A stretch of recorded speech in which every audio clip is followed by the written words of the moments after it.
my offer to them that will be a call to action? Direct response. Think of direct response. What is my message? This is the messaging. This is your unique selling proposition. This is your guarantee.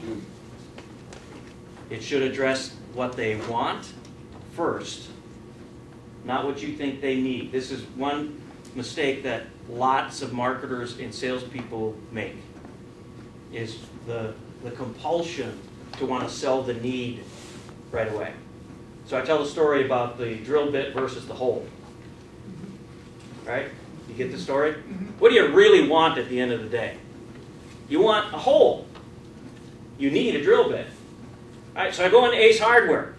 I walk in the store. I mean, I don't know. I'm just the customer. I don't know any better. I don't know the sales process. So I walk in the store. Clerk approaches me. What do you need? I go, I need a drill bit. Oh, follow me. Takes me back in the hallways, corridors. Here you go. Is that the size? That's the size. Good, thanks. I go home. I put that drill bit into my drill. Then I walk up to that piece of sheet metal I want to drill that hole into. And I burn the bit up. I go, well, what the heck is going on? I took the drill bit back to Ace. I said, this drill bit's not good. He said, what do you mean? I said, it blew up when I was drilling into that sheet metal. You didn't tell me you wanted a hole in sheet metal. You didn't ask. All right, I've exaggerated by that, but guess what? If you don't ask what you want, if you don't understand their want, you actually can't get at their emotion. All right, so that goes into your what. And then last but not least, so you got the who, you got the target market, right? Then you got the where. Where is my target market? Now I know how I'm going to get to them. Right? I got my message all honed in. It's right. It's going to be right on. I've tested it with people. I know it's going to work. It's got an offer in it, a call to action. I'm ready to go. So the last little bit here is, well, then how do I get my message to them? Is it hard copy something? Is it social media? Is it radio? Is it TV? Is it newsprint? Is it speaking engagements? Is it seminars? The how is the thing that carries your message. It carries your what to the right where to attract your desired who. This whole thing works back and forth. Does it make sense? The toughest part, though, is to get started. Who's my target market, really? But I just indicated, your target market might be right in front of you. Go examine your A and B clients. So that's the who, the where, the what, and the how. If you get these four things right for literally any campaign, you'll increase the probability of attracting your desired client. How we communicate your offer to them. All right, number 4 of the 5. Always test and measure your marketing efforts. Always test and measure your marketing efforts. Why do we want to test and measure every campaign?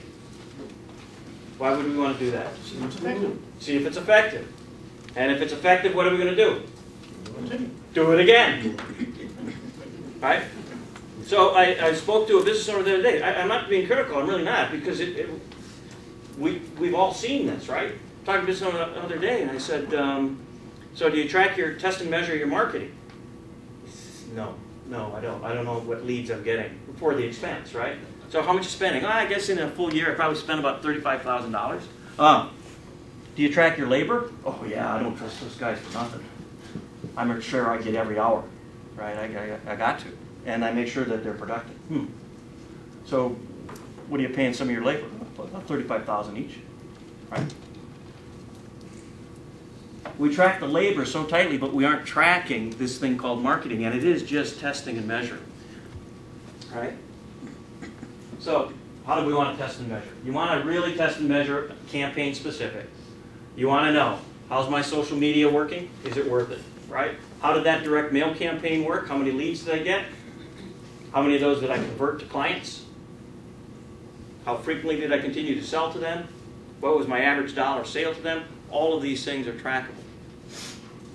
You want to do that on every campaign and every type of lead generating strategy that you have, because you're spending money on it. So, campaign specific, target market, how many suspects did you go after? How many leads or prospects did you get? It depends on your sales process as to how much detail you want to measure. My coaching is usually, if there's no question you can't get from lead to client without going through, having a number of appointments, some meet and greets, maybe I have to write proposals. You want to measure the effectiveness of your marketing and your sales pipeline at every point that someone can fall out of it. At every point that someone can fall out of it.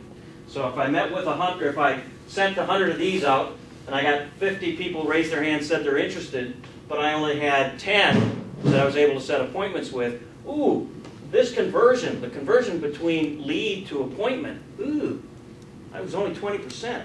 I must not be doing much. I must be doing something wrong. So the reason you want to measure the leakage is to identify, well, where do I have to improve? Does that make sense?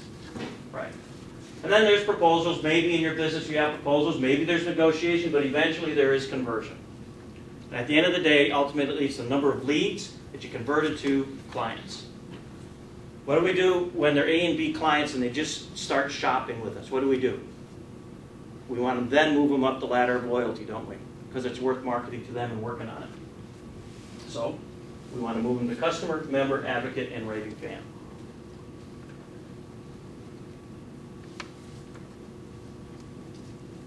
Test and measure and know your break even.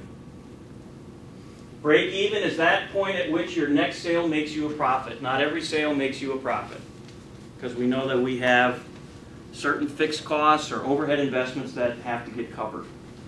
So the break even is the point at which that next sale actually drops something into your wallet. Okay. So you really want to know what that break even point is, so you know how aggressively you need to be marketing. We use it at the full business level. We understand what the break even is for that whole business. We can also identify incrementally how many sales do I need, how many transactions do I need if I want to invest in a new person. Hey Dave, if I go out on that $2,500 marketing campaign, what's my break even?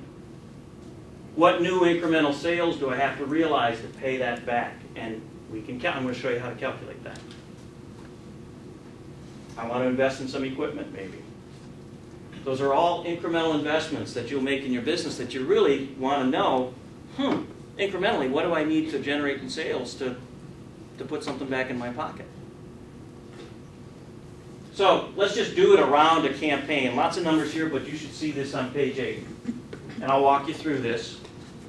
And I don't mean to be overly academic, but I'm just going to take you through it, okay? I apologize.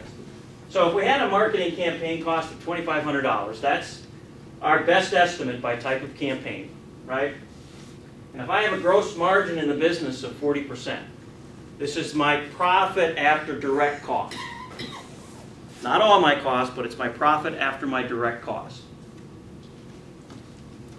So it is sales minus direct cost and then divided by sales again, that's 40%. Well, if you divide the 2,500 by 0.4, or 40%, it tells you how many sales you need to break that even. Okay? So, if I have an average dollar sale relative to that campaign of $150, I need 42 transactions to break even. Now I got to start scratching my head. If I look back at history, do these kinds of campaigns yield those kinds of transactions? If I don't have any history, I'm just kind of doing that, right? So the break-even transaction, sales divided by the average dollar sale. So I got to have 42 transactions. If my average client buys twice a year from me, and there's no reason why I wouldn't expect a new client, A and B, right, to buy twice a year from me, then it says 2 into 42, I have to have 21 new customers. And then I look back at all my marketing campaigns that are like this, and I go, historically have my marketing campaigns yielded the number of customers that I need? Well, I can't stop there, though, actually, because how many leads do I need from that campaign? If I have a conversion rate of 40%, remember, how many leads do I convert to clients? If it's 40%, Then I divide that into there and say, oh boy, this campaign's got to yield me 52 new unique leads.